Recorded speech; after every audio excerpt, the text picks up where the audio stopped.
देखो supreme court final verdict आसी officially upload है ना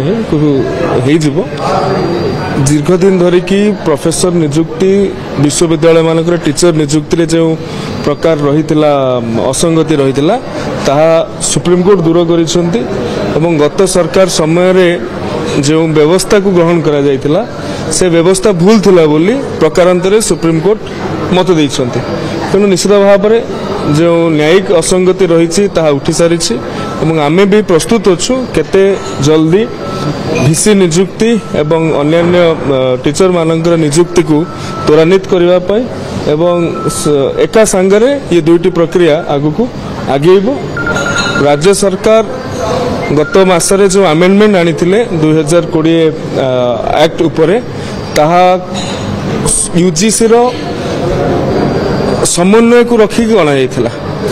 विगत दिन 2020 मसीह जो एक्ट आसला ताहा यूजीसी रो परिपंथी थिला से यूजीसी सुप्रीमकोर्ट को जाइथिले। गत काली जो सुप्रीमकोर्ट रो वर्डिक्ट अच्छी सी ए कथा को प्रमाणित करुछि यूजीसी रो कहिबा ठीक थिला राज्य सरकार तत्कालीन राज्य सरकार जो निष्पत्ति नहीं ठीक नथिला।